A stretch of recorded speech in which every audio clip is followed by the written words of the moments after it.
Bado sasa lakini niko live, hebu enda hivi YouTube. Enda YouTube.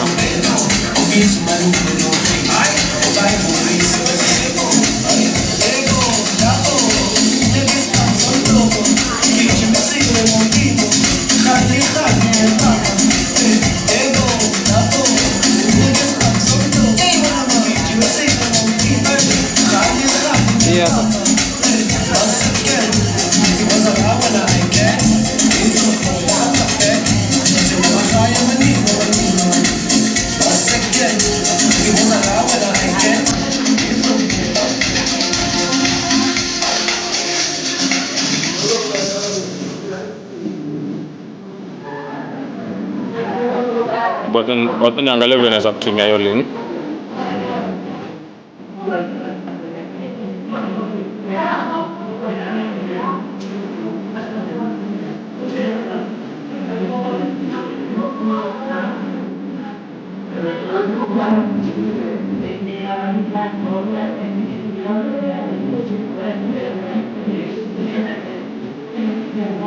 Virtual DJ.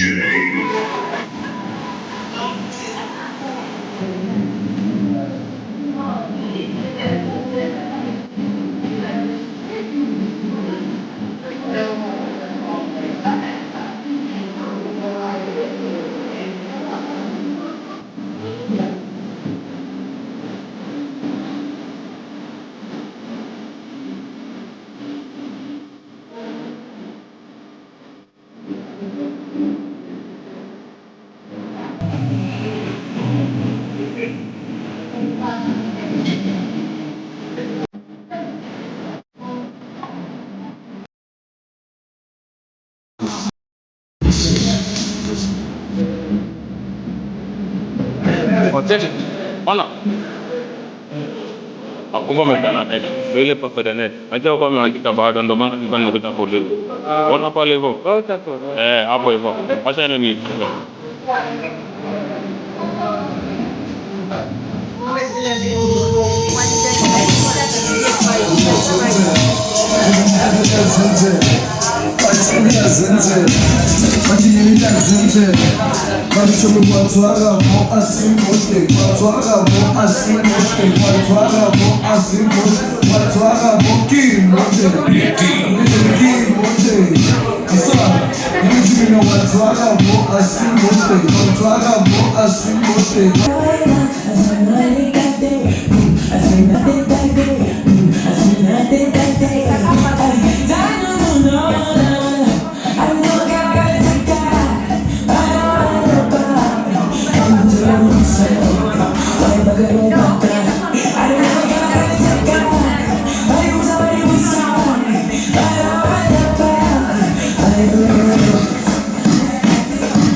Si ulikuwa kwa nini ya studio. Acha nilikuwa nimesahau before kuanza.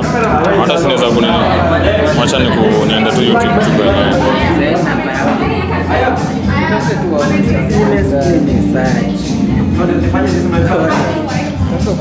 So I have 2 wives.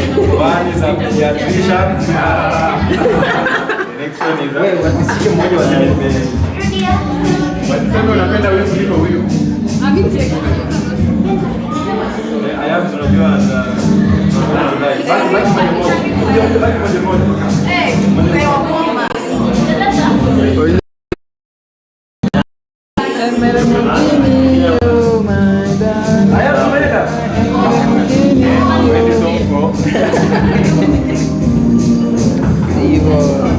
unaona hata nimuonyeshe.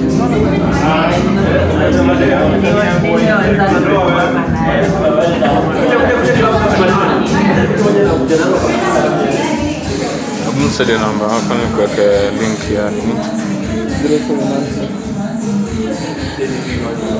079. Piga na nyinyi watatu. Sawa. Kidogo moja tu.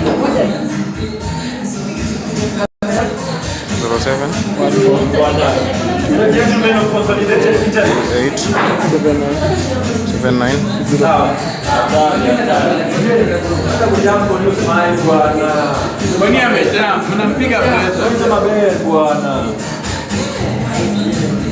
Mama nimetokea.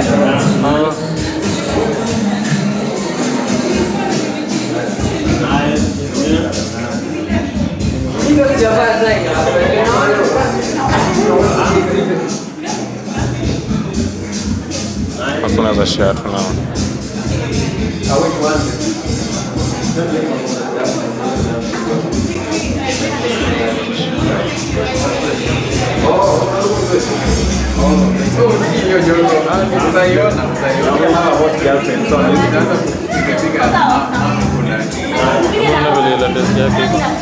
After we share all of them initially.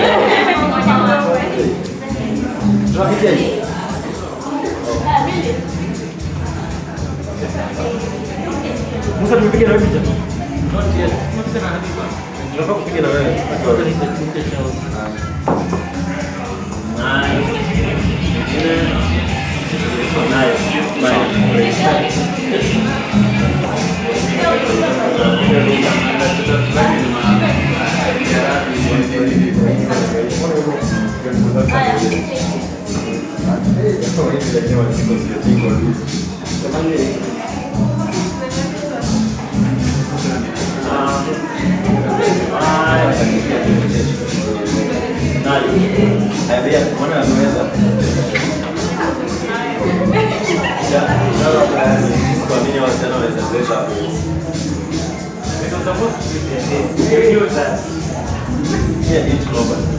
Anaitwa mzee.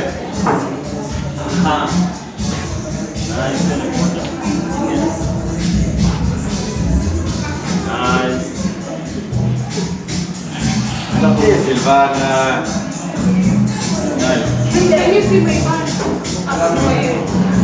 Essa brita usa.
Niandikie jina wanafunzi yangu.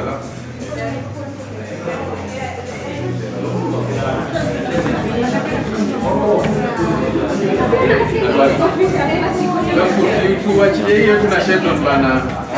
Tukiendelea kushirikiana biashara yenye haikwenda. Nimeshaianzisha tu live. Ninakwenda kufanya kwa sana. Mbaya. Ameso. Rada.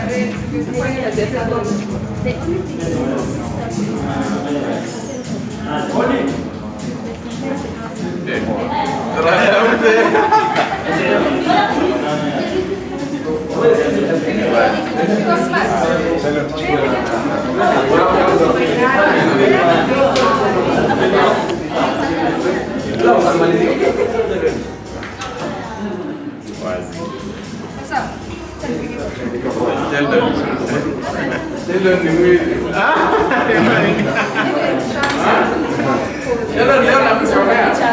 Ukiona nashika mic kidia tu. Leo nimeshika tu basi mbili.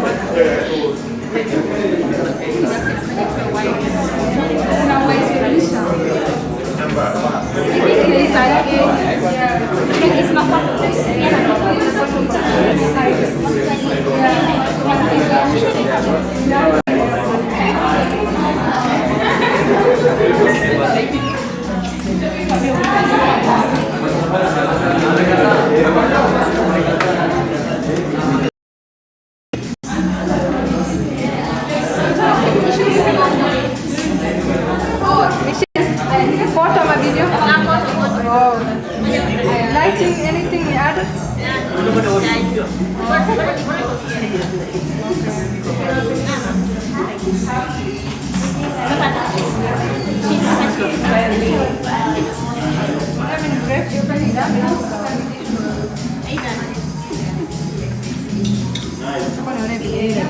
Ama uko anampiga?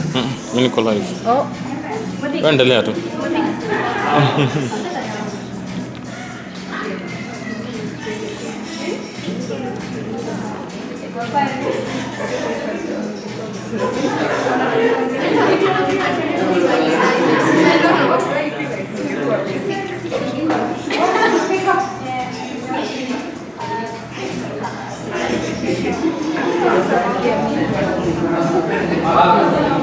Kata gini dicori apa?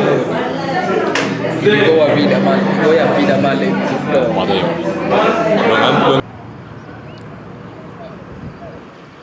Ana ni goya vida mama sana.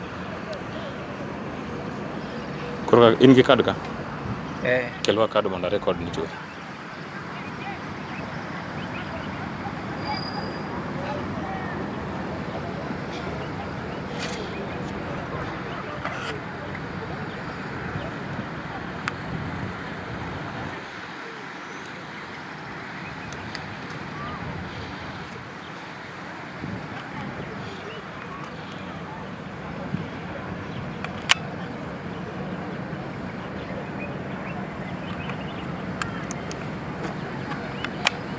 Koro.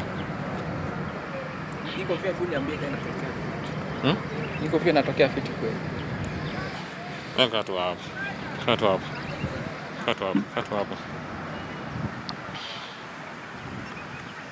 Wewe ukadwani kofia ni mara.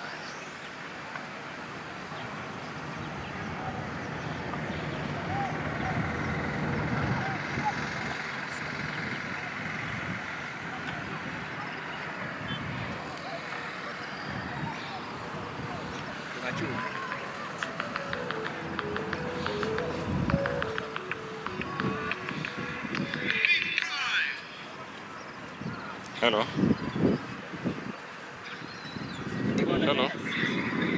Hey. Hello. Hey. Hebu cut short. Hey. Iwachoni? Hey. Biare 5th floor. Biare 5th floor lakini koro jogo sendiko na bus bogi.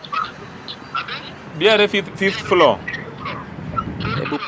Bi kama jo uzima nitiere. Hebu pause. Koni biro photographer. 5th floor, either left. Yeah. Goya machi. Sawa. Ndio ni Chaki Street.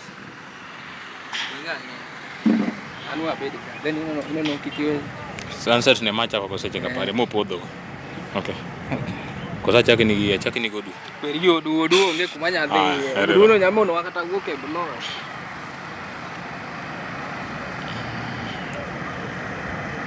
Ya bul.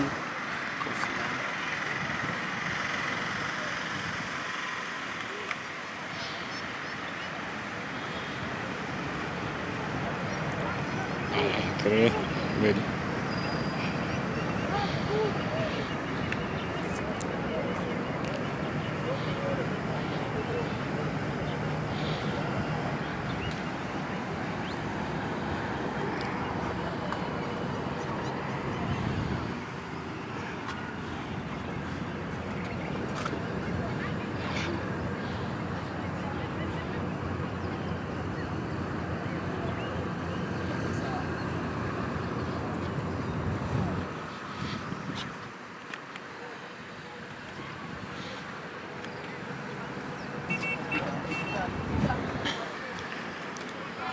Igini be ine live no. Igini live jara de be. Gol na kadi na. So. Bwana. Wacha nishuke nichukue charger hapa.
Yes, 6 coming from.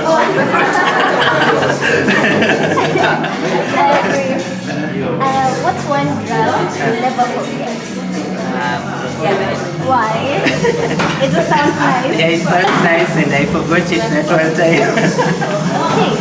Who in class is most likely to become a professor? Professor. Cynthia Timmy. Most likely to become a CEO. Benjamin Nicholas. politician. Myself. All the best, man. Alan, you cannot share that thing. Okay. If you're sick, who do you want to find in the hospital? Let's say Cynthia Millicent. I'll be At fantastic. your service. Enjoy your night. Thank you. Oh.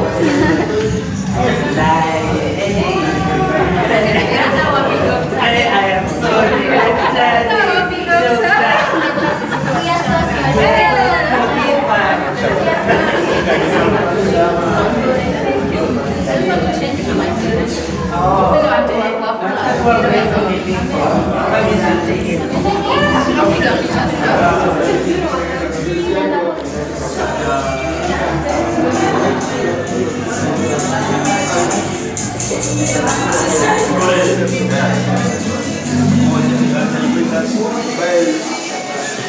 We are so was different.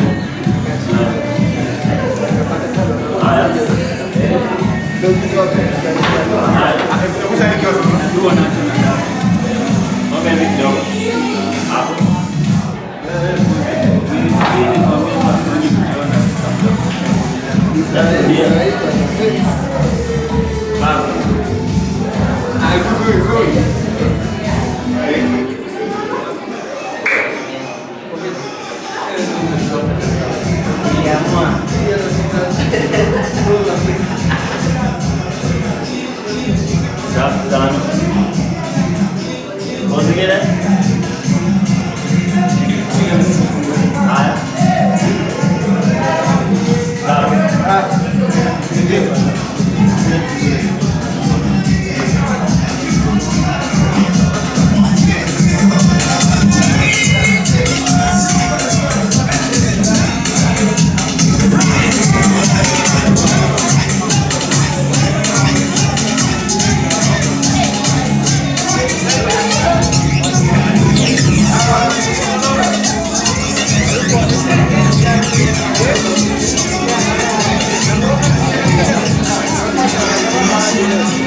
Mambo. Siongeze view hapo ni kutumia link. Link ya nini? Link ya online. Sawa, ndio ingia nini? Uko wifi ya nini? Ingia wifi ni. Tena wamechange. Ingia wifi ni kwa. Ingia wifi. Si wifi hapa iko bure sasa. Kwa nini kwa? Ota.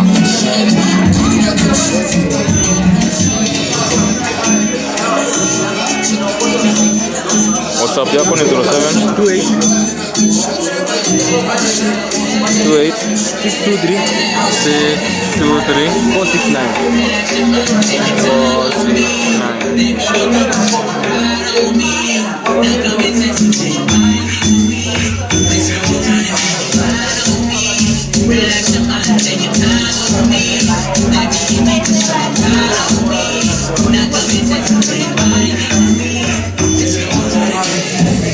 Nishakutumia hiyo link.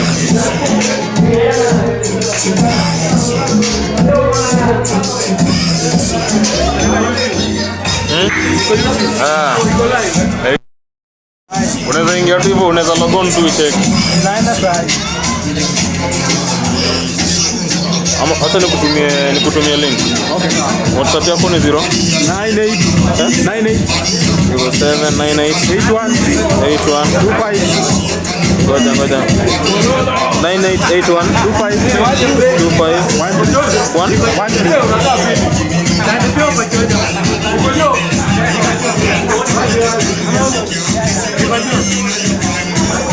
25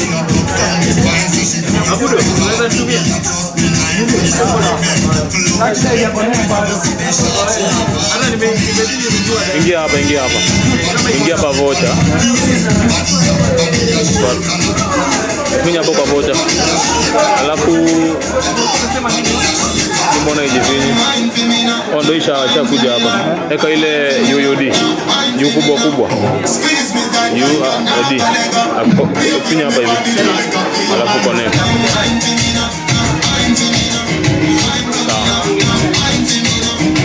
Shalom.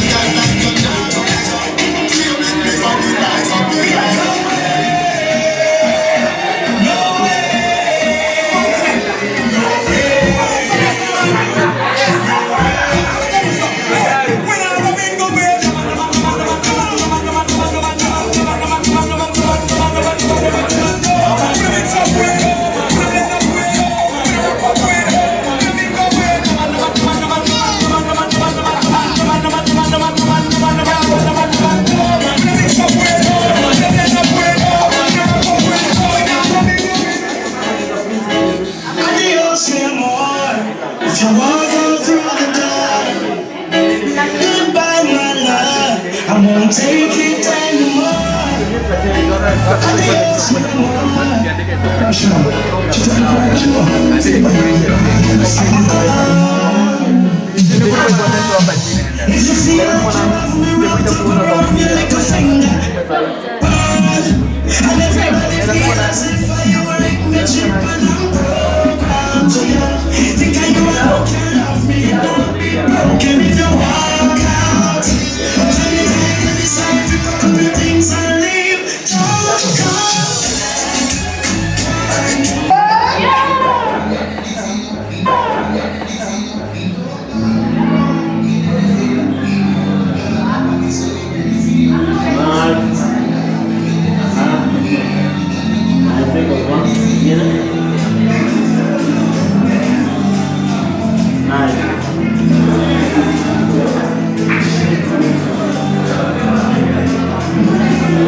mradi open.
I don't know, you can pair up. I think it would look nice when you pair up.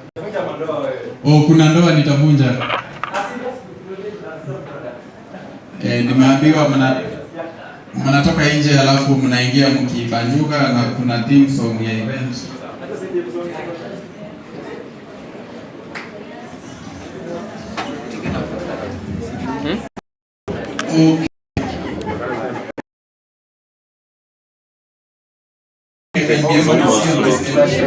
Nasikia tunaweza chakula. Are we ready? Madaktari, tuko tayari? You never have another undergraduate finalist dinner again. So you go in, just have fun, have a good time, enjoy.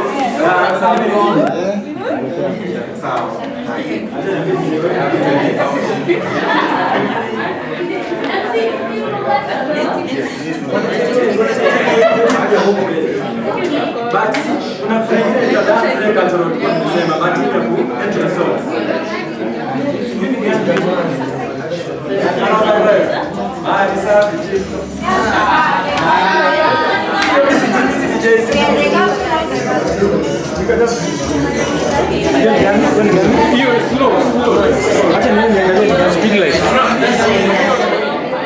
Kidogo. Meanwhile you can be mark timing. Si nimeambia hii ndio theme song. Hata mimi DJ nasikia hivi ndio mnafanya. Nataka wimbo iko na vibe. Ndio gani? DJ amesema leka tumekuja kusema. Oh, DJ ametupanga Don't mabe.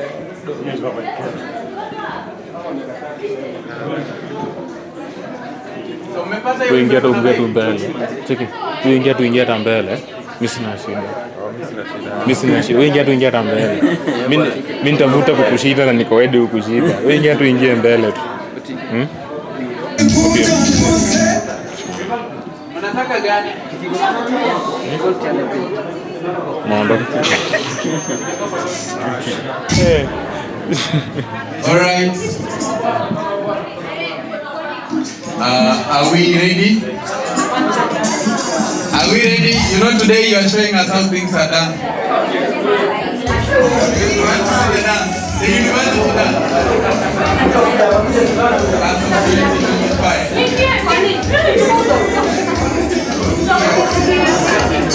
The band's really interesting. Kuna bwana sasa. Teresa, please dance.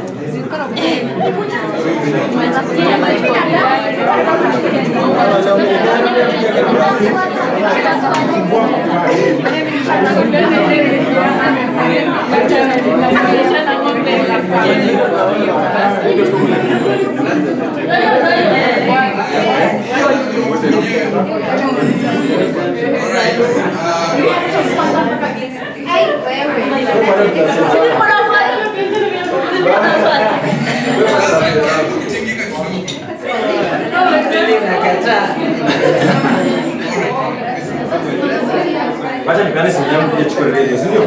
Naweza pia nani?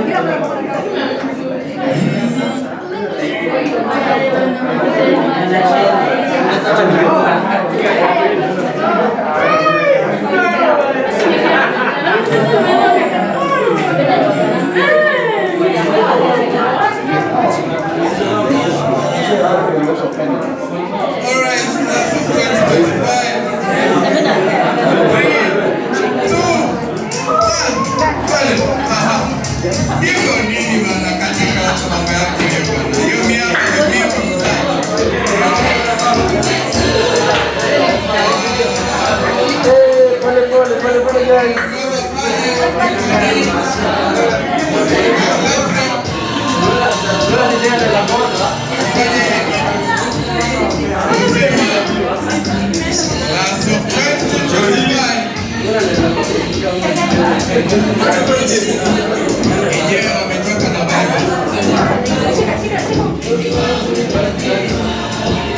Smile.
Fanya kitu na mabega basi kidogo tu.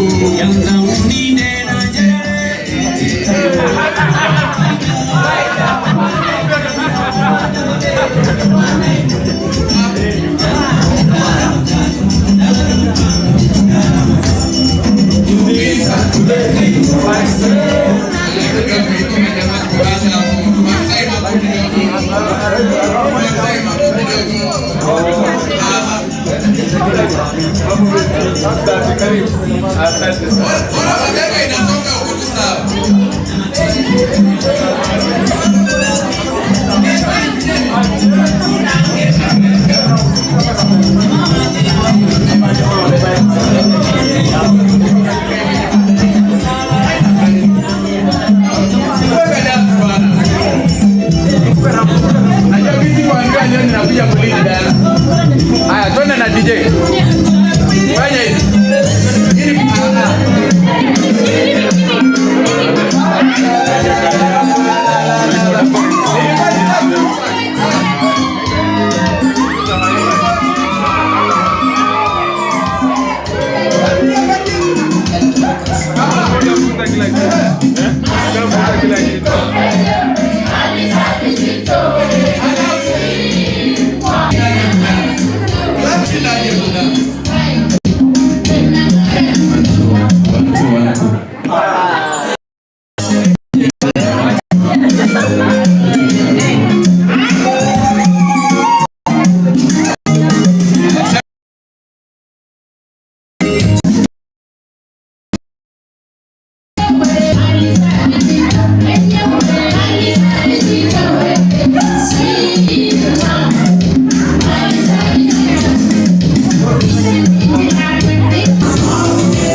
ngoma. Wengine wanang'ang'ana.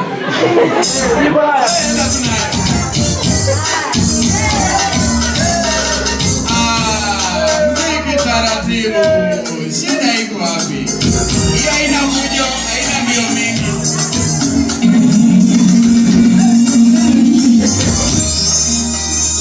The big door. You know the better mama. Baby, the better singer. And then no one in the better mama. You know the better singer. Ziki bila nyanzo, ziki bila nyanzo. These people young, they still don't tell.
Who can put you in? One moment.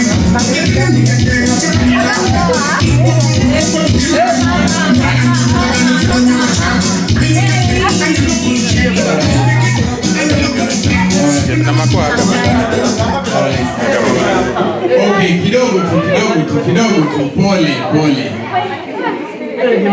sana. Ona ni kidogo tu, alafu tuna resume kidogo tu. Kidogo tu. Just a minute. So, ladies and gentlemen, we please find a seat just briefly. Find a seat briefly. Don't worry. Yuko watu ambao wamestrain gastrocnemius. Unajua kutembea na hizo heels rahisi. Umekangana. Lakini umejaribu, nimeona. Iko majamaa sijaona na heels. Lakini leo tumefanya kazi nzuri. Okay, so this is what we are going to do. Before we resume back to the dancing and other things that are aligned in the program, we have a senior university official who has just joined us. We've been joined by the DVC, Research, Quality Assurance, and Resource Mobilization. And so because this is a university event, it has to be kick-started officially. We began without them, but he has to declare that the event is officially open, and then every other thing we can do, we shall do under and after the permission of the university. So ladies and gentlemen, we can put our hands together as we welcome Mr. Philip Nyaswa, the DVC Research, Quality Assurance, and Resource Mobilization. Makofi bana. Thank you, sir. Karibu sana.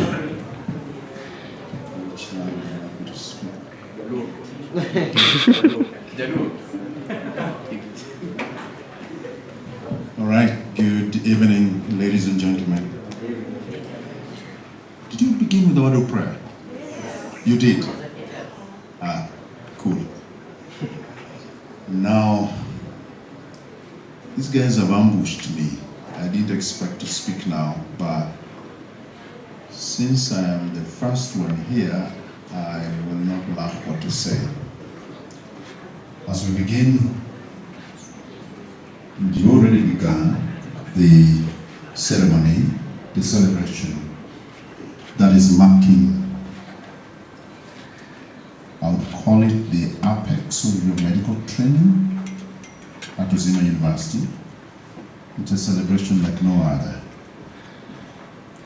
I'm just imagining when guys came to check the pass list. I have that video. Yeah, I'm going to one day post it somewhere and share with the young ones who are still going through the process. I have to remind Benjamin Safra, Friday. And tomorrow is Saturday. And you are graduating in 2 weeks' time. And some of the guests who will be coming for their graduation are coming here tonight.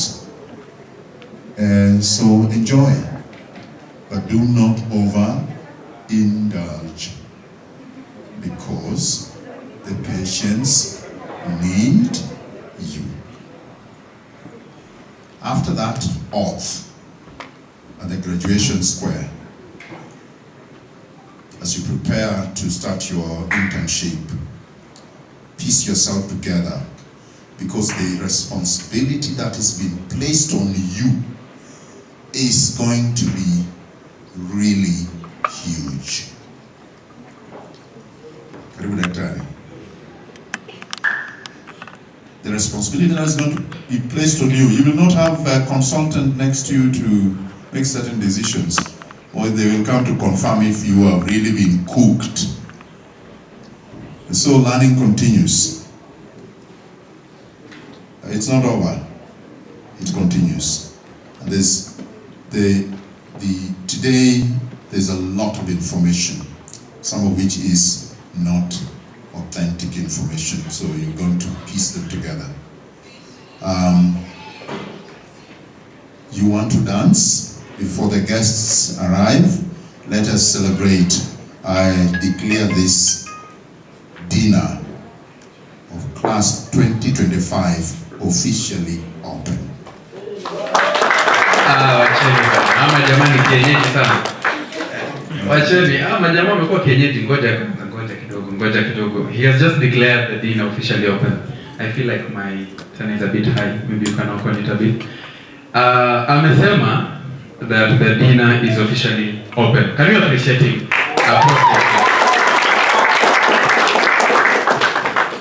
Meanwhile, DJ, it's good manners because it's a Friday, and he has rightfully insisted that it's a Friday. We also want to confirm that he's actually in a Friday mood. So do we have any Luo,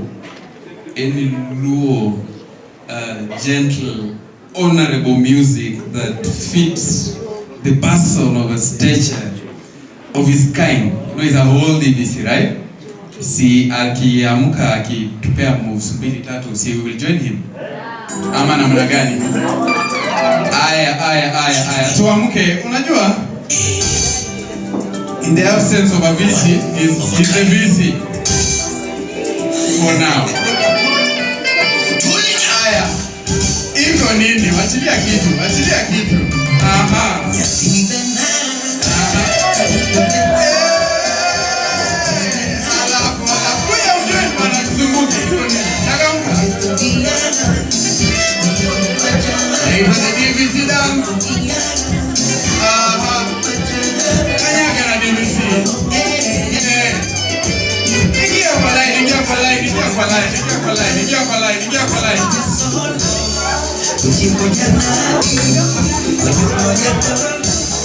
I am surprised.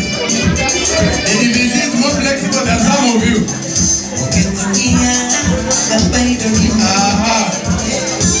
The DVC is done. Iko nini? Kibaya. Hapa imeharibika.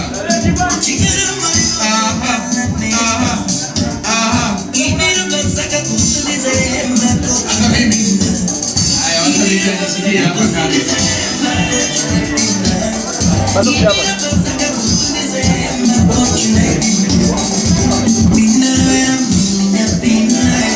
Hiyo inaitwa the DVC dance. Akitoa move tunafuata bana.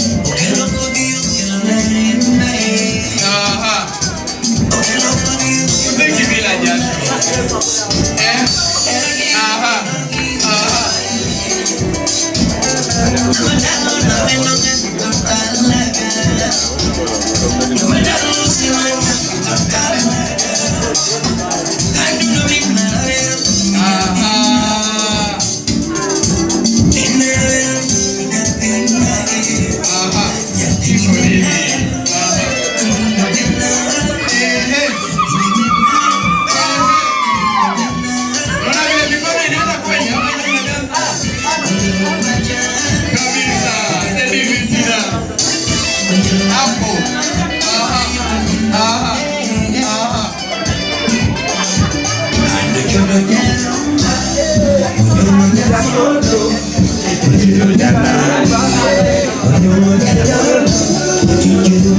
Haya, sasa ni wakati wa mwe. Fuata Mungu.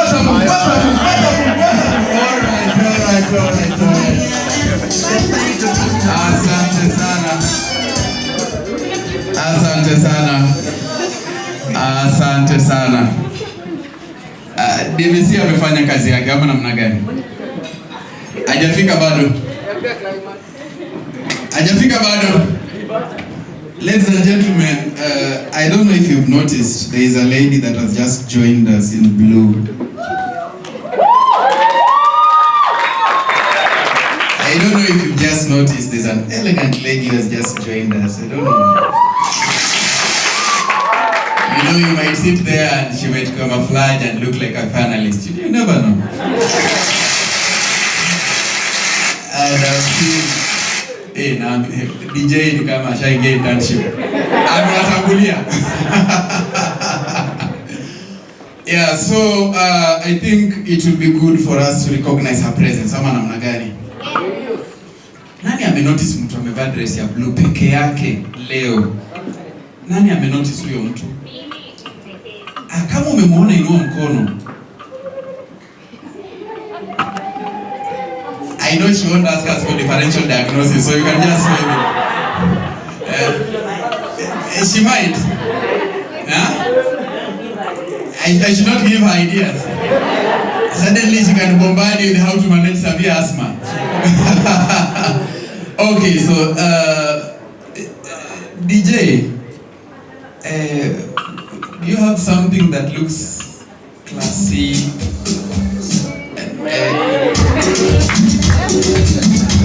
Unataka gani? Hiyo iko sawa? Anataka something. Boleke ni 1000. Okay, so I'll need someone to join daktari. Tunataka tukutafutie yako, usijali. Something, what do you listen to daktari? What do you listen to? Soft rumba. Unaona, yani look at the test. DJ, you want to bombard us like your boom boom boom boom hiyo sisi. It does not match the dress. Soft. Take it softer. Hiyo bado iko na bidii kidogo. I need to do business. Let's get all right, ladies and gentlemen, how many are willing to see Dr. Joy dance today? Hata sijawasia hata kidogo.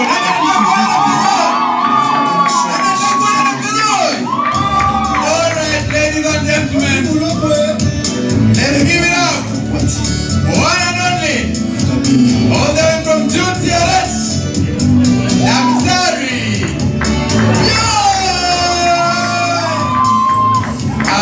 Now ladies, please, if you know you have a good dress, you should be around here.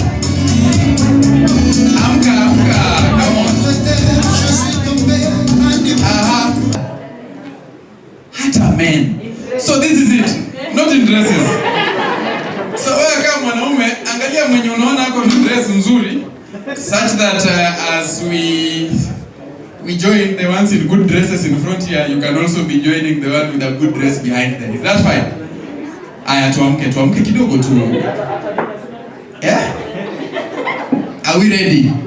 Yeah, you know, it's not an NDA exam, so tunafaa tuko tumechangamka. It's not an NDA. Yeah, it's not an NDA. So daktari, this is a good dress, you can stand. That's a good dress, you can stand. Wote wasimame. Aya, unajua consultant akisema msimame, mtasimama. Alright, so watu wa dress, huwezi kaa chini na umevaa dress nzuri. Kama uko kando mwanaume na kuencourage usimame, achana na yeye. Very good. We amesimama. Jitume daktari. Wachana na hiyo rungu itakusaidia sana. Abandon the rungu. Yeah. Very nice. Na hiyo kuna nyingine, Jude, you are smiling too much. Are you okay? Can you find someone and smile with them uko sawa? Okay. Thank you. Haya, DJ, twende. I need to do business. Est-ce que tu sais que ce sont les chevaux les plus gentils qui donnent les plus mauvais coups de pied? Fernand la femme Rostella. Papi qui vous voulez, la fontaine chope chez Jean-Marie les Bouliers. Papi Moulomoué, Bernard le dit à Poitiers.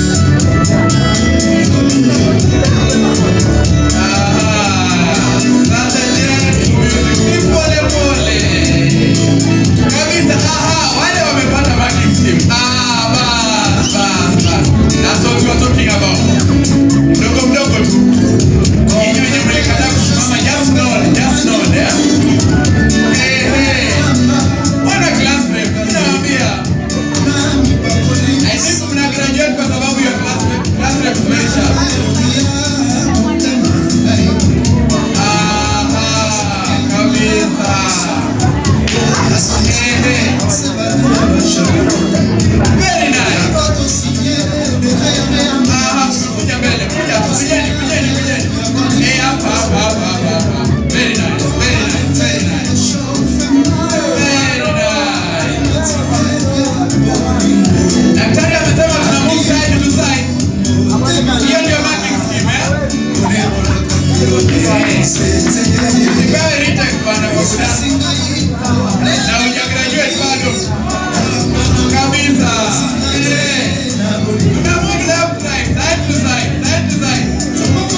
The reason why I have stopped is it was supposed to be a dance, but some of you have just remembered that it's only Friday. So you have creative ways of using the dance to your advantage. Sawa sawa. Thank you so much. Thank you so much. Okay. Hiyo ndio mnataka. Hiyo ndio mnataka. So tuharibu program dance hiyo kidogo. Tuharibu program. Amkeni basi, amkeni. Aha, DJ naona ameshamaliza rotation ya kwanza, sasa ameanza kuwa pro.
We are slowly getting into the Friday mood. Bado kidogo lakini tunasonga, si ndio?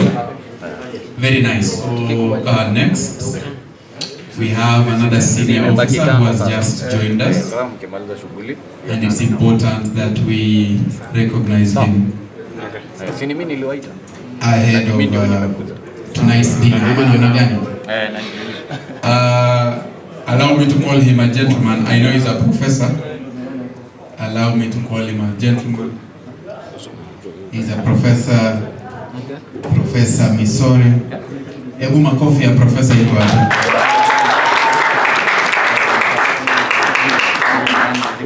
You know, you have only done 6 NDS to the list. Yeye amekuwa prof. Alafu unapeana club ni kama uko hypo. Do you need some extras? Kind have to stand to respect what is upon his head. So let's and put our hands to we welcome Miss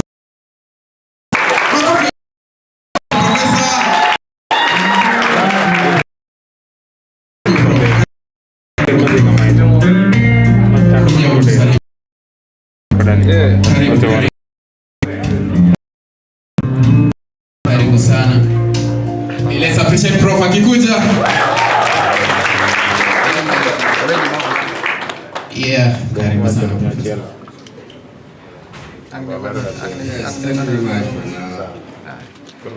MC and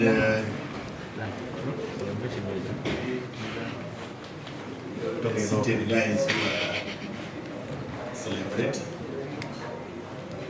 You know, today is not the best day for me because I was not told to give a speech here. But we know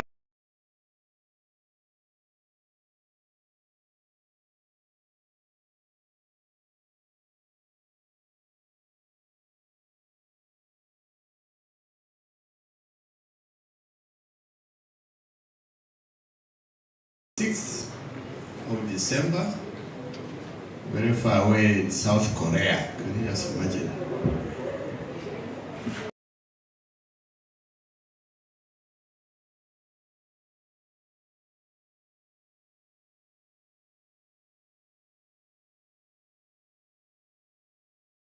It's not all sense there. I mean, the church, which is just some 200 meters from here. Then the body was taken home. Home is Seme. You know, how many of you have been to Kombewa? You guys never do anything in Kombewa. Do you do anything in Kombewa? Year 5, you just roam around town and you don't reach Kombewa. Yeah, because Kombewa is a sub-county. It used to be a rural health demonstration health center. It was good for you guys when you go for your elective in primary health care and public health.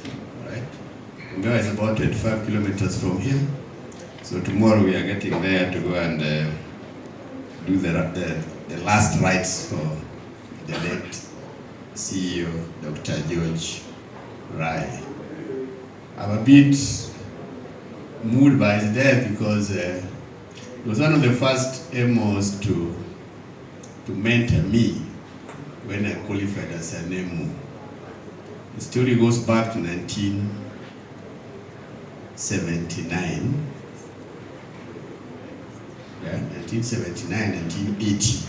I finished my internship in 1979, this July. Was posted here at Jaramogi as an MO, worked here for 3 months. Then come late November or early December, I was got rid of to go and work in Kisii. And reaching Kisii, the only MO that was available there was Dr. George Rai. Because the other MO I was working with was a South African, a doctor, who was a refugee. I think he did his, actually was a Dr. Rai's classmate at Nairobi University. So he got a scholarship to go to the States. So Dr. Rai was running alone. But then I was not meant to go to Kisii. When I left here, I had a Land Rover. I was in a Land Rover that was supposed to take me to Nyamira. Right? But they tricked me. I think Rai was one of the people who tricked me. So they sent a message that on my way to Nyamira, I should not go direct to Nyamira. They short through to Nyamira when you reach here, when you go to Kisii. They said, Daktari, just come through Kisii District Hospital and pay courtesy call on the DMOH on your way to Nyamira. So I arrived there at around 6 in the evening, in this Land Rover with my small little luggage. You know, you guys don't have any luggage, eh? When you feel at DMO, the only luggage you have is maybe your what? You don't even have even a pillow, right? You just have your clothes in some suitcase, you'll have no chair, you'll have no coffee table, all right? So I reached there at 6 and I met the DMOH with Dr. Rai, which was then called Dr. Chio. So after welcoming me and sent the visitor's book, then before I could go back to the car park to join my vehicle from Nyamira, they told me, Daktari, but you know, Nyamira doesn't have a very good house. But there's a very good house here being vacated by this doctor who is leaving us going to the States. Why don't you just go and offload your luggage there and we'll tell Nyamira people why you're not reached there. So I was attracted by this good house. In Nyamira, I think I was going to live in a grass-thatched house. Can you imagine a whole medical officer living in a grass? You know? So I said, this is good luck. So that's how I ended up. So the following day, my colleague, the MO from the South African friend, took me around the pediatric ward, handed over to the pediatric ward, handed over to me in the medical ward, because he was in charge of the medical wards and the pediatrics. Dr. Rai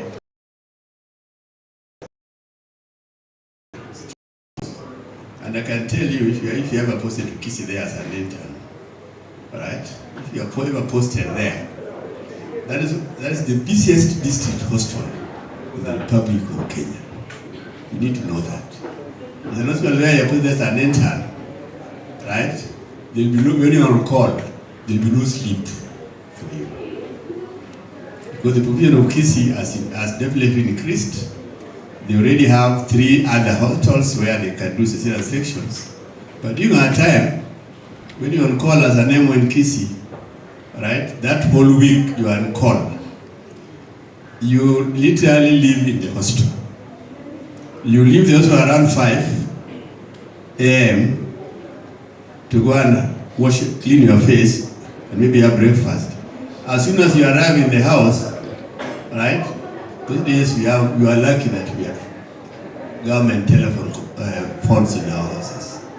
When you reach there, you just hear the phone is ringing. Like me, I was just like all of you here now.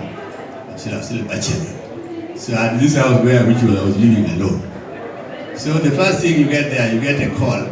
You get the phone ringing, and then you pick it up. They tell you, hey, there's a case in maternity. You know, you go back, right? So it's Dr. Rai who taught me how to do cesarean sections, because in Kenyatta, when I was doing my internship, I did rotate in Obsangani. That was the rule in Kenyatta. You either rotate in Obsangani or surgery. But I picked surgery and pediatrics. So I never rotated in internal medicine. So I did pediatrics and surgery. So he's the guy who mentored me around there. So we became friends, colleagues. Unfortunately, he was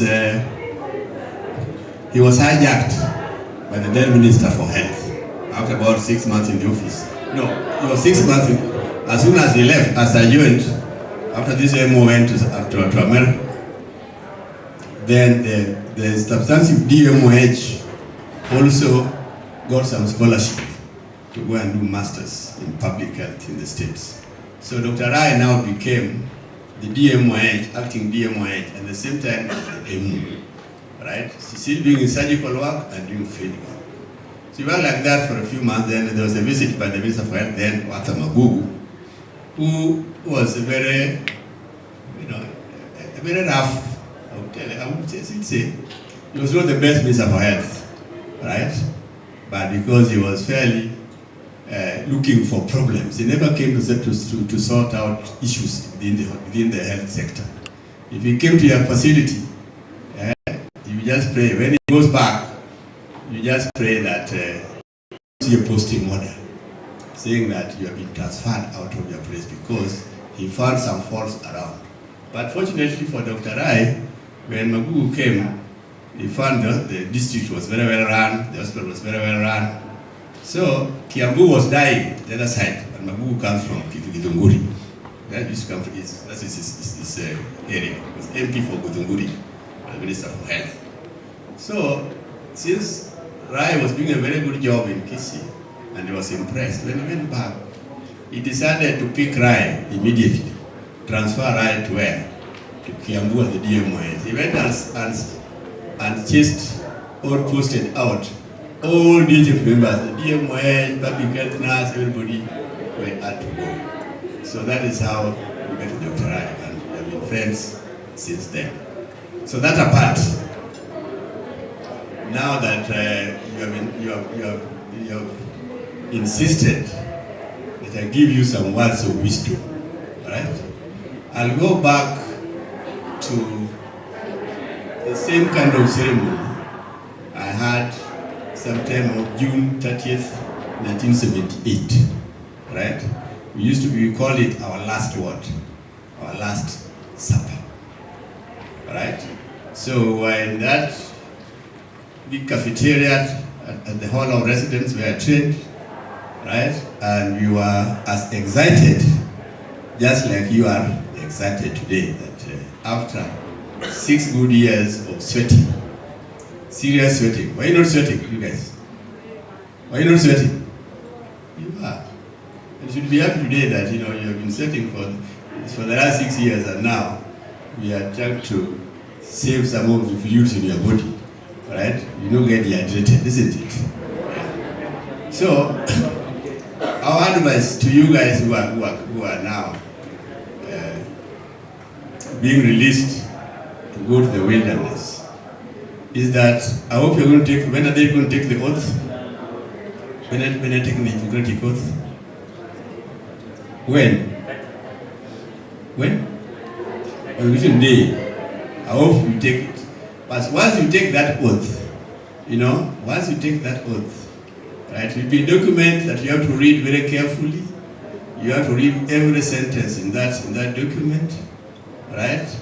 And then you take that oath, right? You swear that you will do, right, as indicated. You call it what? Hippocratic what? Right. So they have to take that oath. But once you take it, from that day, right, you become responsible for the lives of anybody who will come across you. This will be people who will be your friends, the people that you don't know. Some of them will be your enemies. Right? Some of them will be what? Will be your enemies. But you read that oath very carefully, that even your enemy, even the guy that you don't see face to face with, meets you in the casualty, in the accident area, at that particular time, you forget about the enmity. You are supposed to do the needful. Right? You do the needful to save life of that person. And then you invite your colleague and tell your colleague that I've done the needful for this guy, I can't continue, so now you take over. Right? Never leave a patient that has come because it's been your enemy, you've not been agreeing in the village, you grab your land, or you did anything that you can't treat the guy. Right? And you need to know that when you are taking that oath, you know your times of work. Right? Time of doctor, as you go in now, you become interns. Interns, are supposed to be the what? You're like the doormat. You know what you call a doormat? That's where everybody cleans his dirty feet. Right? So once you take the oath, and you're an intern, you're posted as an intern, which I think will be posted in the next 2 months or 3 months, depending on what the doctor, your chief guest here has money for you guys, and I hope he has money, so that when you finish here and you graduate, you won't be on the tarmac for some time. So once you take that, the first day you report, right? You have to know your environment. You have to know to get orientation. And most facilities have a very good system of giving you what? Orientation. You have to know where to get things for emergency. The critical thing here as an intern, you'll be handling all emergencies. You'll be first met by who? Handled by who? By the intern. When you see the patient, right? You use all the knowledge you have. Where you have doubt, you do what? You consult your senior. You have your seniors with you. So you must be available. So the key thing is availability. That you must be available when you are called. You may be in the, as I told you, it will depend on which facility you will be. There are some facilities that are very, very busy. There are facilities that are not that busy. But if you happen to be in a place like this, I've told you, in case you've been as a Nemo, those days we didn't have interns. You mind as a Nemo, I was like, we were in Obsangani there. There was a very good professor there of Obsangani. Right? Professor Martin, right? You could work in a department. There was no time even to have a chat. Martin will tell you up until you collapse with a state. So you need to get. My appeal to you is to when they are what? They are made the board. I hope they'll give you right.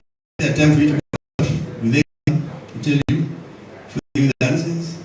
Yeah, the board here will tell you that they have each time, even if you can Google, how many cases of malpractice do they have? Right? Now, na amepita pediatrics atakuona. You know you have not graduated, eh? Yes, an associate dean, if the dean is not around and the associate dean is around, the associate dean is the dean. Is that true? Wapi makofi ya associate dean? Ama urudi pediatrics? Yeah, we love pediatrics, Daktari, Professor. Yes. Next, this is a very special club. We have our keynote speaker who has actually made time to be with us today. And we shall, of course, give a very formal and productive introduction after the meal, because I know now you're hungry and you're not actually listening to what I'm saying. So, ladies and gentlemen, in summary, I'm introducing Dr. David Olunya. Can we put our hands together for that time?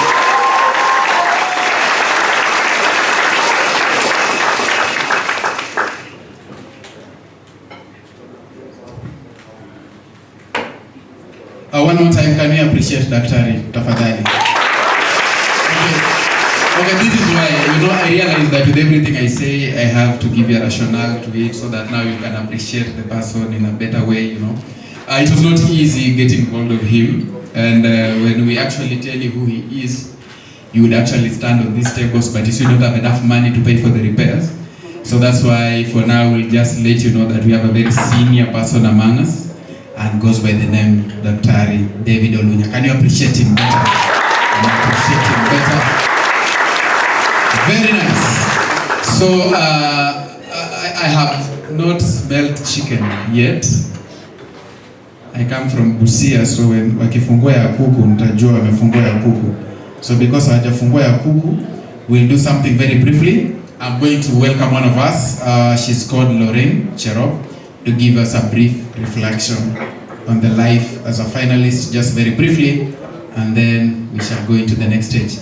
Ladies and gentlemen, let's welcome one of our own. Ama nimuite daktari. Unajua nimesema Lorraine alafu ananifuria. Usijam na umevaa dress nzuri ya black. Nani ameona dress nzuri ya black? Nani ameona mtu kubiru kwa shingo? Alright, karibu sana daktari.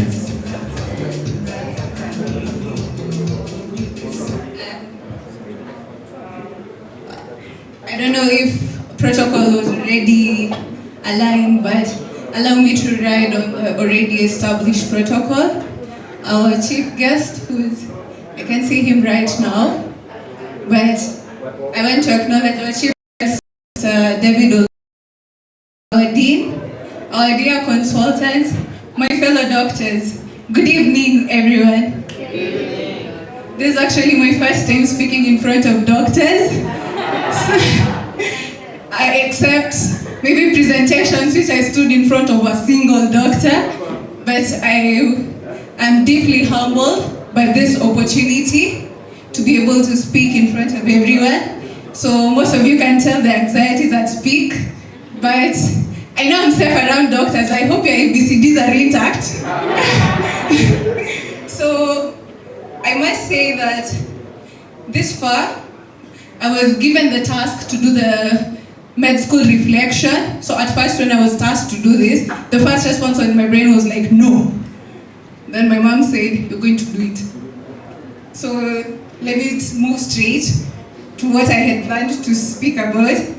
So one thing we got to learn about med school was that time really flies so fast, but some days tend to be endless. So when we started this journey, many of us thought that med school was all about mastering anatomy, memorizing pathways, diagnosing and treating people. But at the end, med school taught us something different.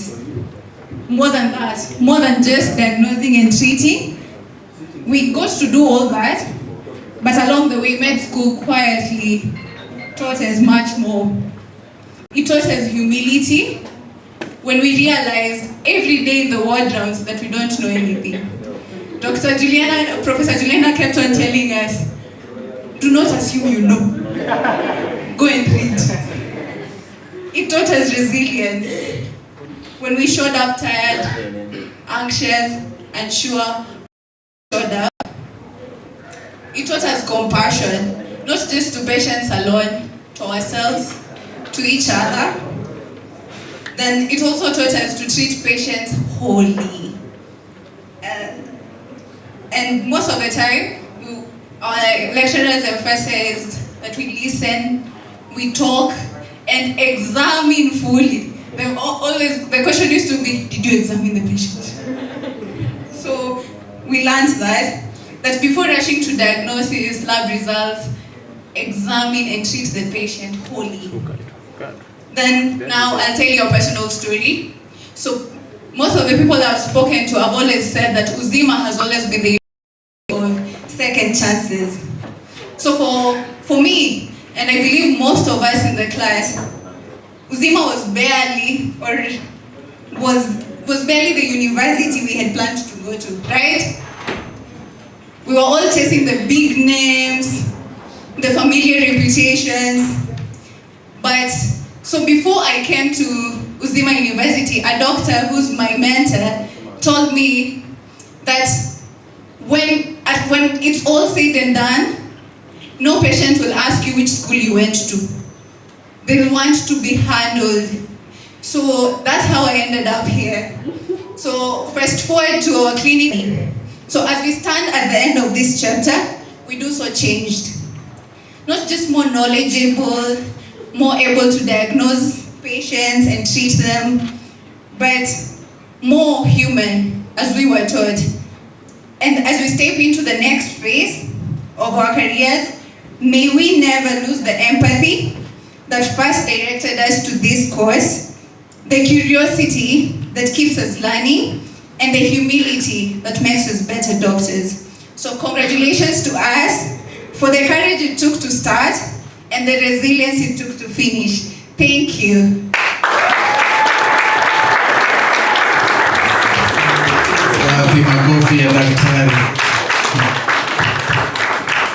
I don't know if I'm the only one or not.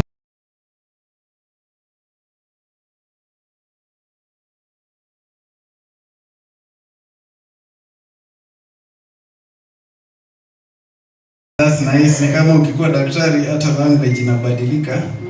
We thank God for you. Let's see what our next speaker has in store for us also.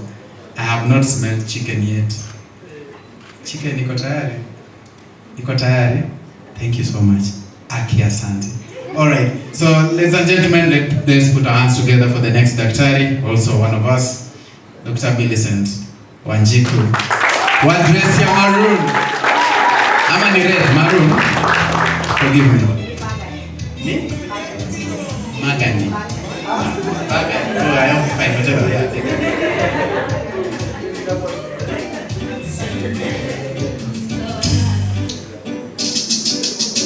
Okay, distinguished guests, respected faculty, my fellow graduates, who are also my friends, good evening. So I'm Millicent, Dr. Millicent. Yes.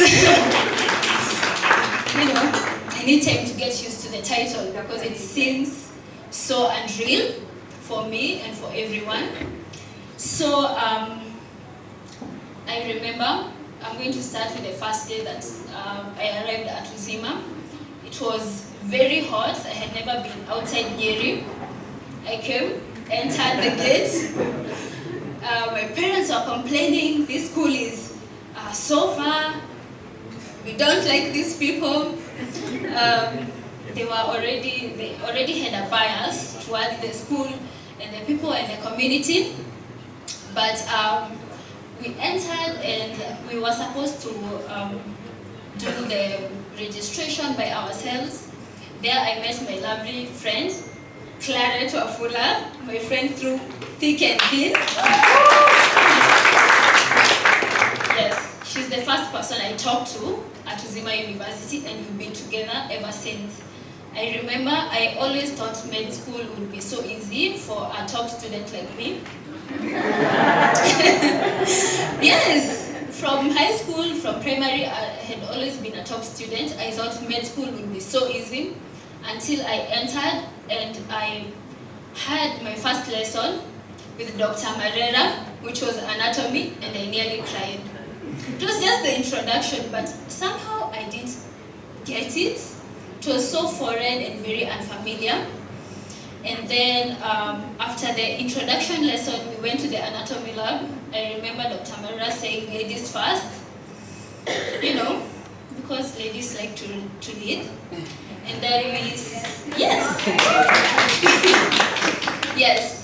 So we had our first dissection, and I remember we were under the guidance of a second year who came and he kind of taught us. But then in him teaching us and instructing us, we butchered the gluteal region of our cadaver. His name was Ray. So after butchering, Dr. Mara told us if we butcher the other gluteal region, we are going to have to use one of ours. Yes, and we became the laughing stock of the whole anatomy department. But we were really careful from then. I also remember the long nights when we were living back in the hostels at Rhoda, cramming for anatomy, going to do your anatomy exam and still getting a 53. I can remember the number of times I almost quit med school and decided, you know what, maybe being a teacher would be better for me. That was in second year, after I thought I had failed physiology. So, and I can, with almost 100% certainty say that most of us have thought about quitting med school at one point or the other, because you felt very frustrated, you felt like your marks weren't adding up, and those years, most likely it's going to be year 2 and year 4, right? Yeah. Yes, those were the hardest years in med school. So, but our preclinicals were relatively good, except for anatomy. And then we entered year 4, and we started seeing patients and clerking, and that unlocked another level of being a doctor.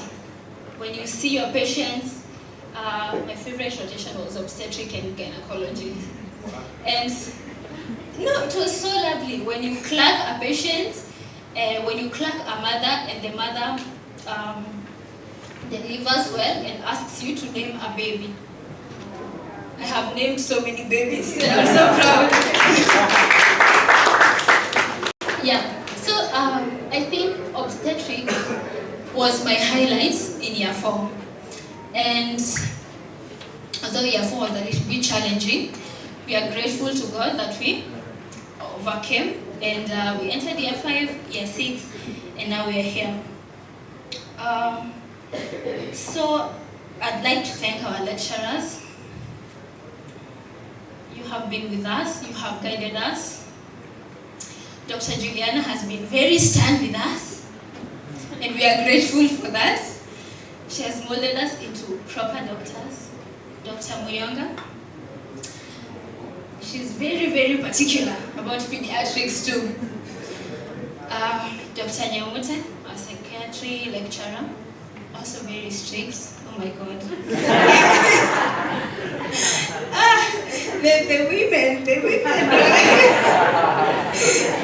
The women were really molding us, you know, and we are grateful. Professor Misore, I love how Professor Misore says that you don't have to, you really need to talk to the mother.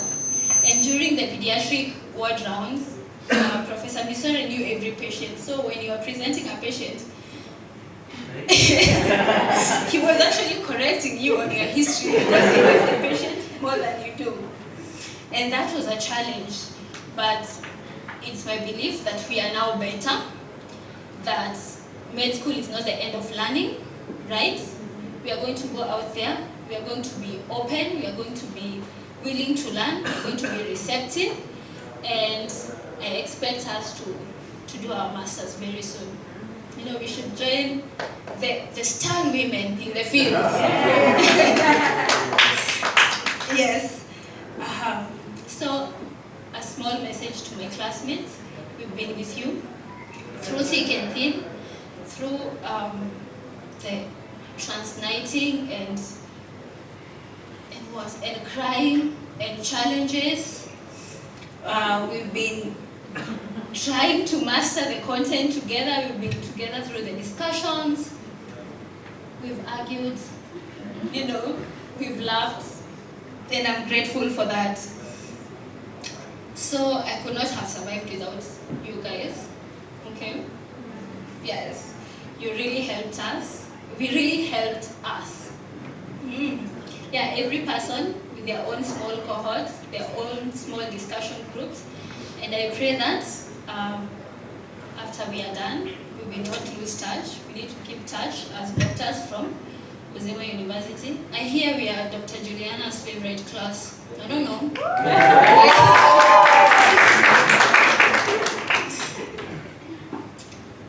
Yes. So, thank you for your time. I am glad I had the opportunity to talk to you, and I hope to see more of you after we are done. So, enjoy your dinner. Thank you so much.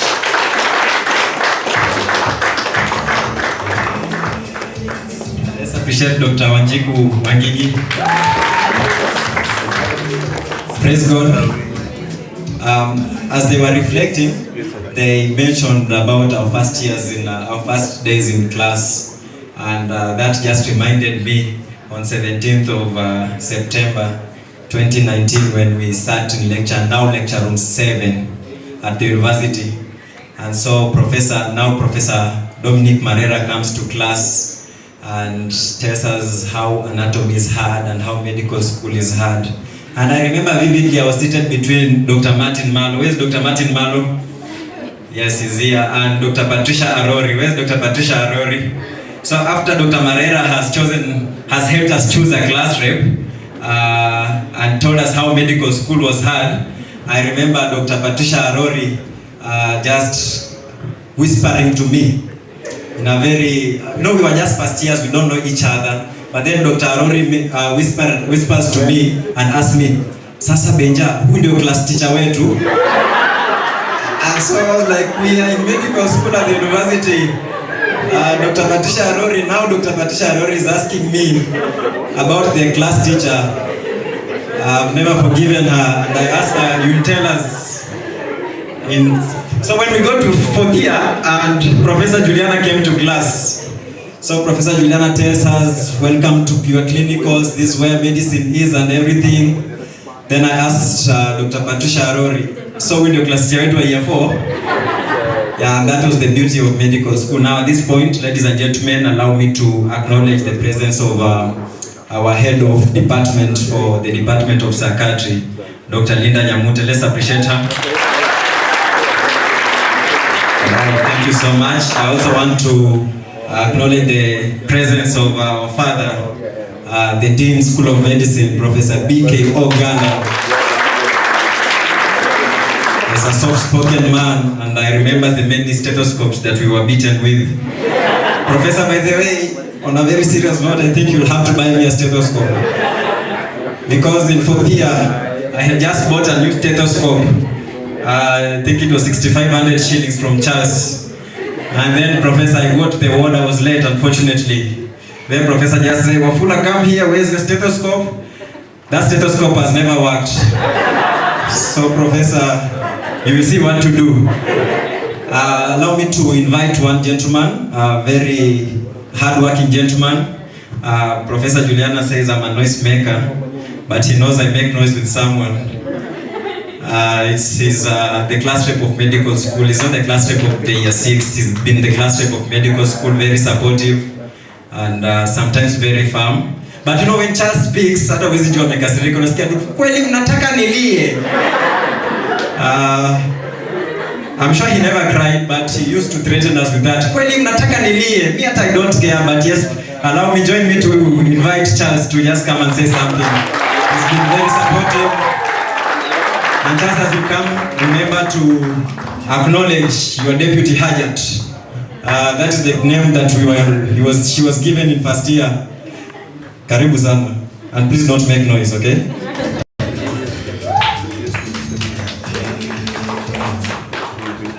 Hello, distinguished guests, all protocols observed, good evening. As you've heard, Dr. Charles Wahome Maina, some of the things that Benjamin has told you are false. I have never been a noisemaker. I'm the one who controls the masses. I've been told to acknowledge a few people before I speak. So would like to acknowledge the CAC, Ganda's son, Geoffrey Ganda. Can we give him a round of applause?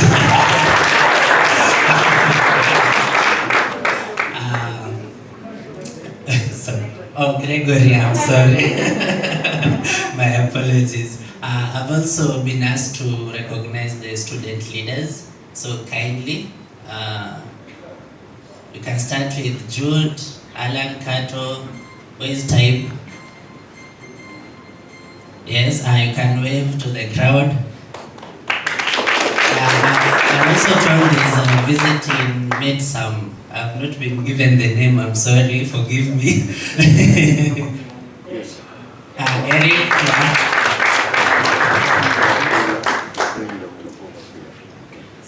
Okay, so I'll give you my brief reflection.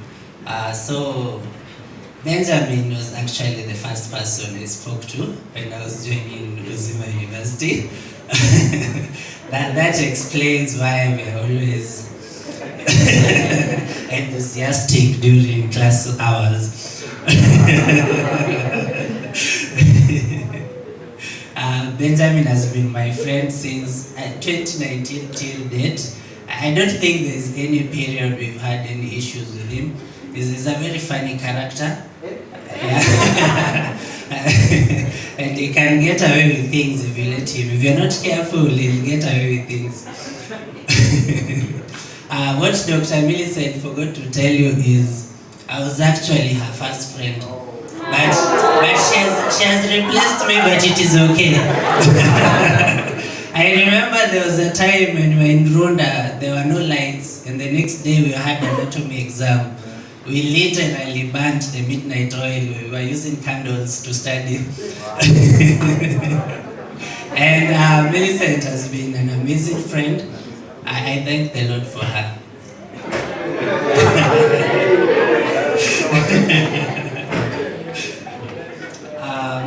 Today is a night note about lecture schedules and deadlines, but it's a night of resilience, hard work, and growth. As Lauren said, we are not where we used to be in 2019, and we are not where we are supposed to be, but at least we are somewhere. Now our name echoes in the country. People ask, where is Uzima? Where is Uzima? Can I join? Every time we post in our TikTok, they always inquire about the school. So Teresa is doing a good job of marketing the school. And you can give her appreciation for that. Teresa, just wait for them. Dr. Teresa, our desert flower.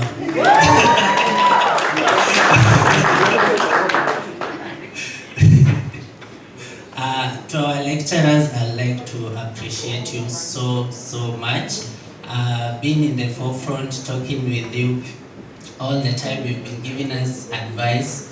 You've been molding us. I remember the first time I met Professor Juliana was in year 3. I wore a Manchester United jersey. And I was wearing some jeans. And she told me when I get to year 4, she would mold me. And as you can see, I have been molded in her image. You can look at the outfit.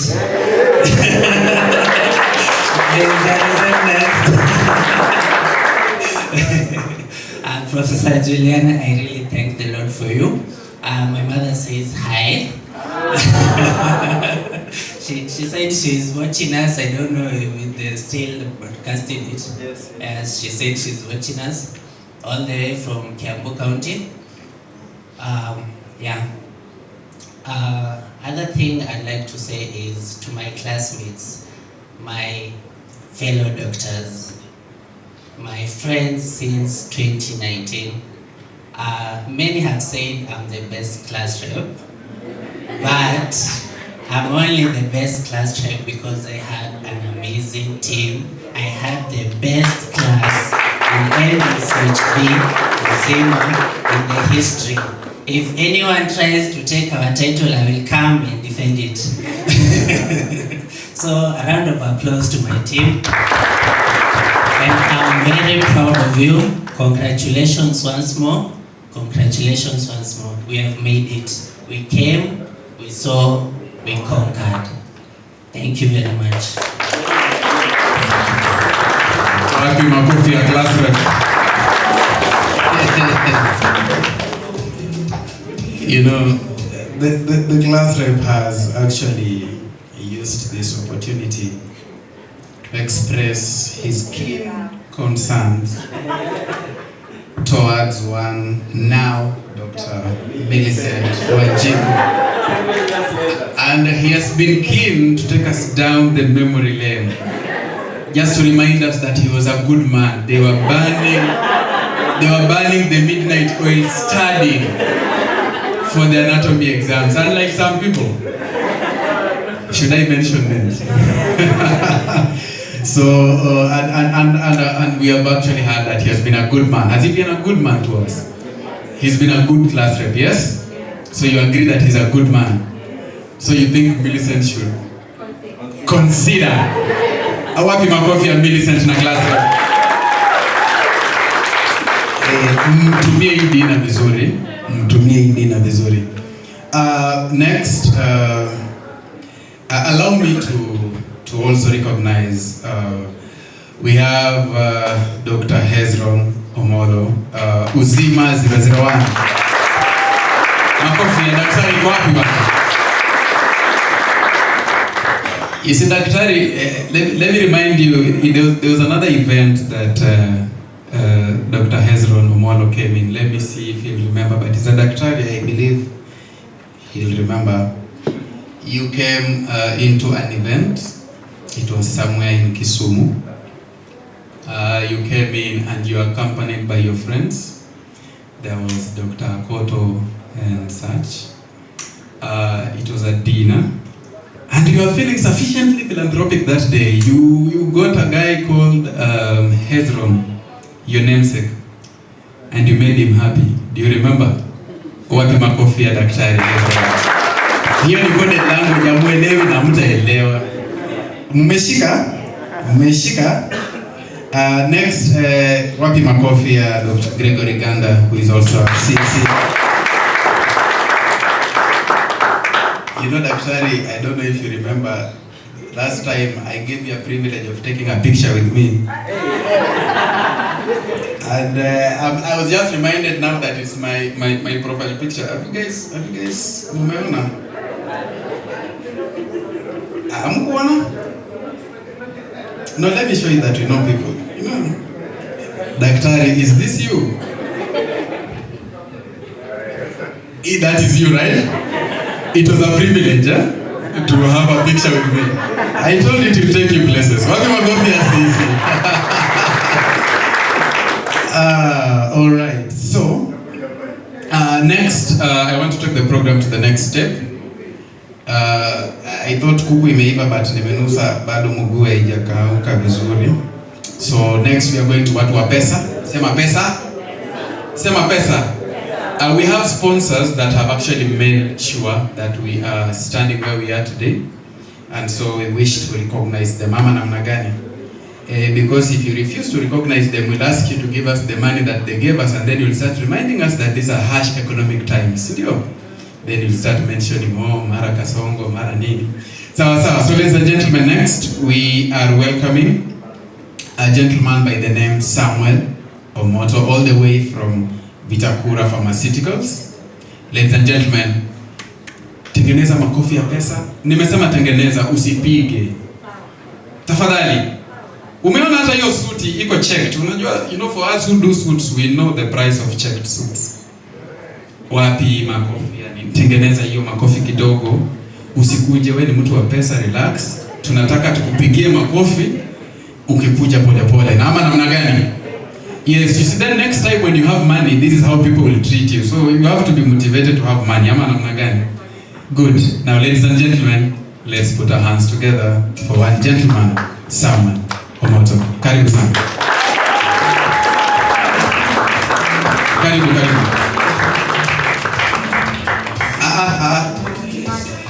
Tena, makofi kwa wapi ya pesa? Oh, sawa. Sijapata mtu wa kutoza 5. Do you want to have a picture with me? But I forgive you. You want to have a picture with me? Ask him, he took him places. Thank you. Karibu sana. Thank you so much. Our guest of honor today, Dr. David Olunya, professors present, doctors present, all protocols observed. Good evening. My name is Samuel Omoto. I'm the territory manager for Vitacura. And in this case, when I say territory, I mean the whole of Western, Nyanza, and Rift Valley.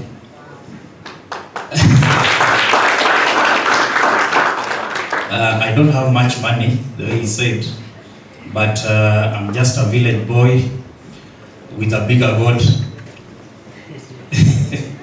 I also come from Busia County.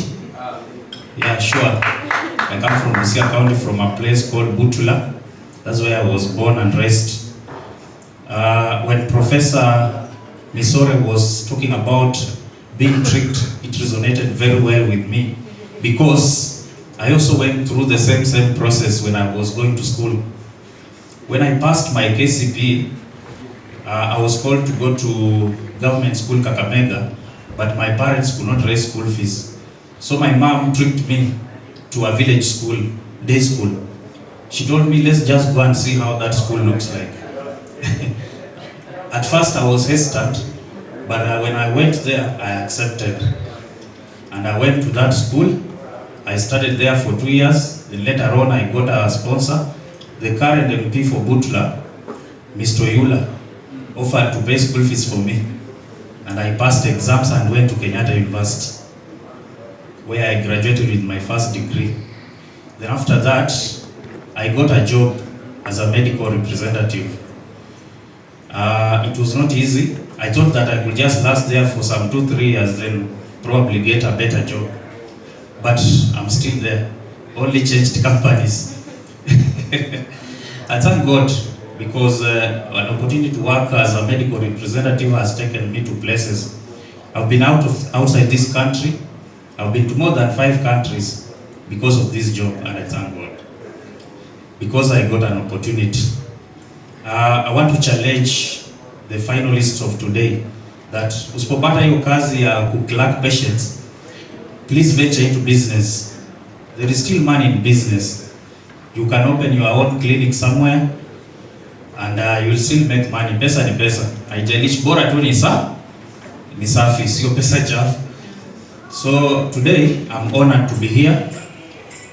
Some of the products that we market are here displayed here.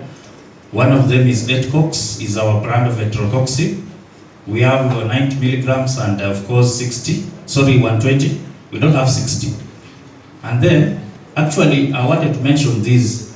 Etcox was the first generic of etrocoxib in the Kenyan market. Of course, after the original Acoxia, we were the first one to bring the generic. And it's been there for a very long time.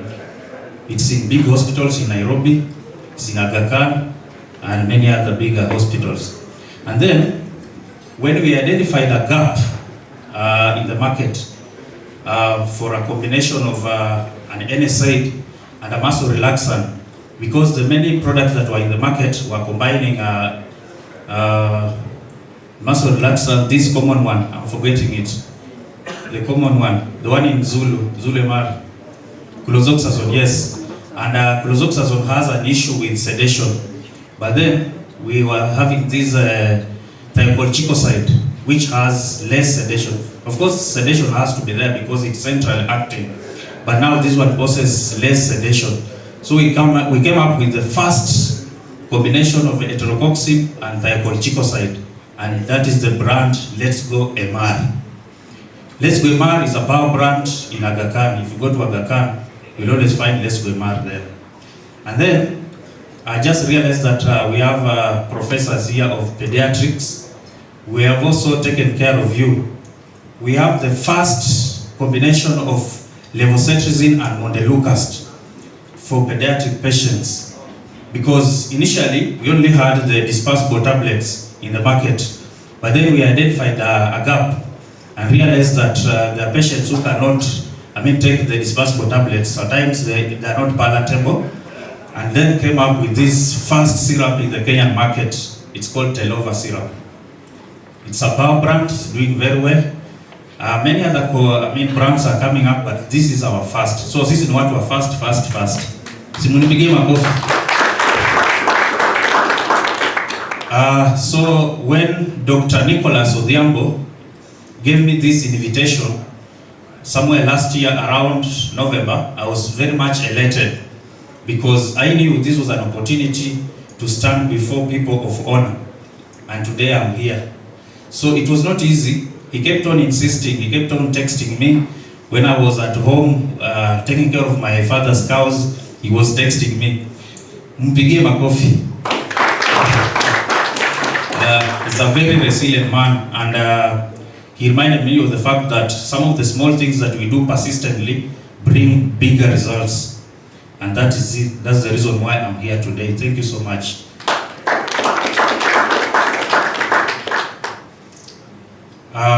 Having said that, sisi ni wafanyabiashara na siwezi toka hapa bila kuwaomba kazi. Kazi yenye naomba ni prescription. When you go back to your centers where you practice, please remember to prescribe our products. Si kuna companies mingi lakini si tumekuja at least.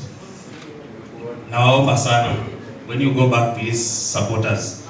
Thank you so much and have a good evening. Thank you. Wapi makofi ya pesa.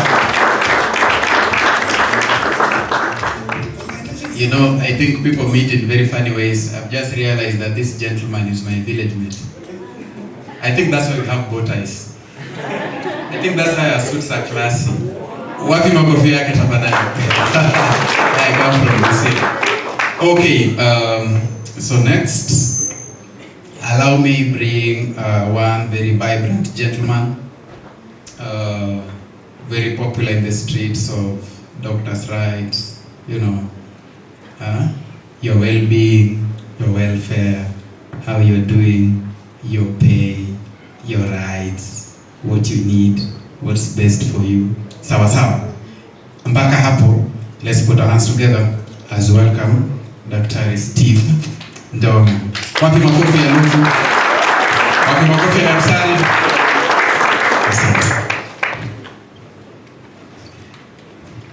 Thank you. Good evening. Good evening. Hii ndio sauti mta protest nayo.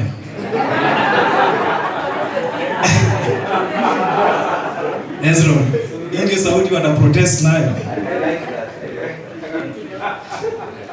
Anyway, ladies and gentlemen, congratulations for joining the profession. My name is Onyango Ndonga. I have been in Kisumu for 10 years as a doctor. I have been mentored and mothered by Professor Juliana here at JOTRH.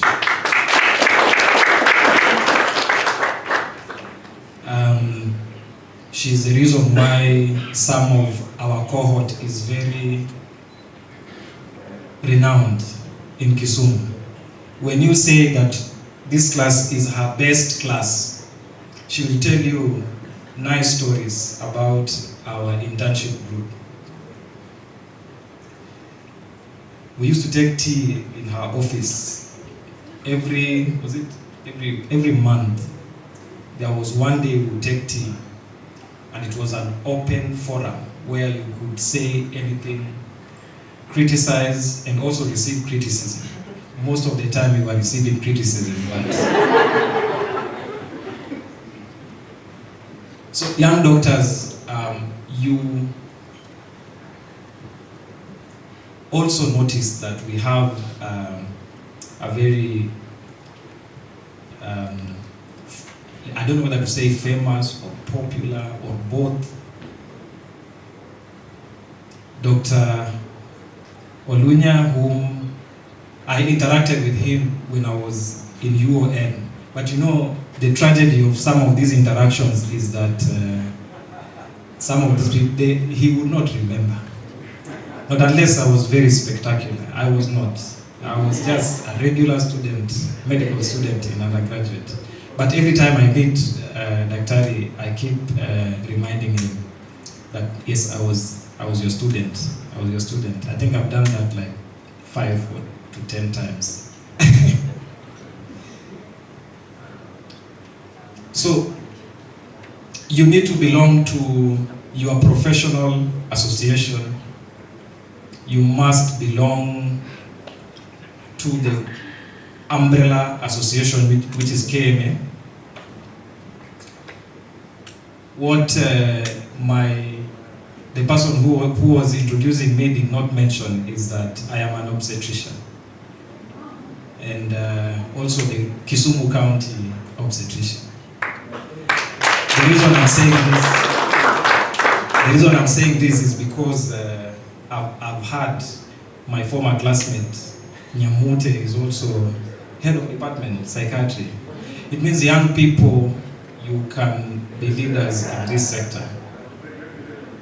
I am not driving out the older generation. But yes, young people can be leaders in this space. And we also need to dispel the notion that young doctors are not very serious. We are serious.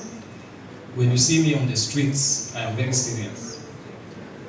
Those who have found me in the wards, I've not interacted with you in the wards, but the interns who have found me in the wards also think that I'm very serious. That said, you must belong to KMPDU. This gospel I preach on this mountain of sugar because we envisage a period where all doctors will belong to one union, that when it speaks on behalf of even one doctor, everybody falls in line like ducklings. Currently, we represent doctors in the public sector. We have made tremendous steps in safeguarding their welfare. We feel that the doctors in the teaching sector, in the universities and in the private sector might be left out. The good news, remember I said gospel, and now I'm saying the good news for those of you who are of Christian persuasion.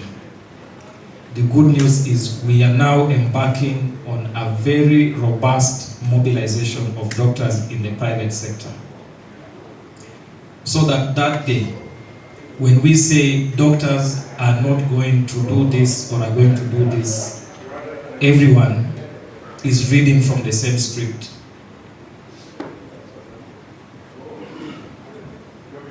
I'm sorry to say that we are a chosen, carefully selected, special skill set group of people. And that allows us the privilege to not bend over backwards to people who are going to exploit us or misuse us. This is Hezron's the government, sorry, Hezron has stepped out, I wanted to. So this is the government and the private hospitals. We have also identified our insurance companies as the next group of imperialists who are not paying doctors for work that they have done. They are not paying hospitals for work doctors have done, and the consequence is that doctors are also not paid. And that is why I want to encourage all of us, private, public, lecturers, to join KMPDU, and we start learning this language of defiance. Hopefully, Hezron has run away, but hopefully this year we will not have protest. because just so that you start internship. Hopefully this year we will not be arguing with someone that a doctor should be well remunerated. Ladies and gentlemen, thank you for inviting us, and we hope to have a more elaborate engagement in the future and not in the streets. Thank you.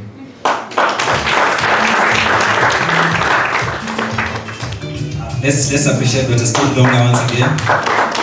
I didn't know Dr. Steve Longa is an obstetrician gynecologist. I've just seen him around in the streets, and sometimes I join him in fighting for rights. But talking about obstetrics and gynecology, Professor J.W. Jaguga, while you were away, someone was here and said her favorite rotation was obstetrics and gynecology. Yeah, so that really tells how much of impact you've made to this finalist. Let's appreciate J.W. Jaguga. He's the head of department for the Department of Reproductive Health at Uzima University. A very calm gentleman, and he knows all of us by name. Sometimes I would say he doesn't know, like he can come and say, "Are you Obi?" But he knows you are Obiayo. Then later he will correct and say, "Yes, Obiayo." Professors all by name. So JW. Ladies and gentlemen, allow me to invite mine. 2019, so that is like 6 years now. A very good friend of mine. I know his story. He's one of the people who encouraged me to join the circle while I was still a medical student. I was very young. I didn't have money, but I joined the circle. So I've always been a member of the circle, but I've always, I know that the balance there is quite zero, but I'm a member of the circle. So, ladies and gentlemen, join me as we invite the chair of the board, Kenya Medical Association Circle.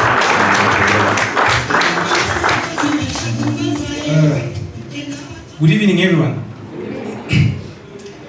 I think I'm only the one in the t-shirt today.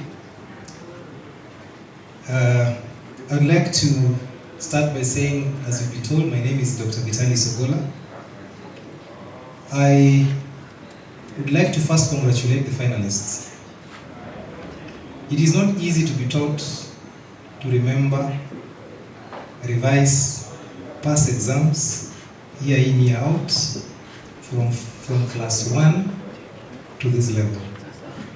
It is more demanding if you're in medical school. Allow me to recognize our seniors. It's always an honor to sit with peers who are decorated. Dr. Olocholunya, if Ndonga says you couldn't see him, then me as a dentist, you would not tell.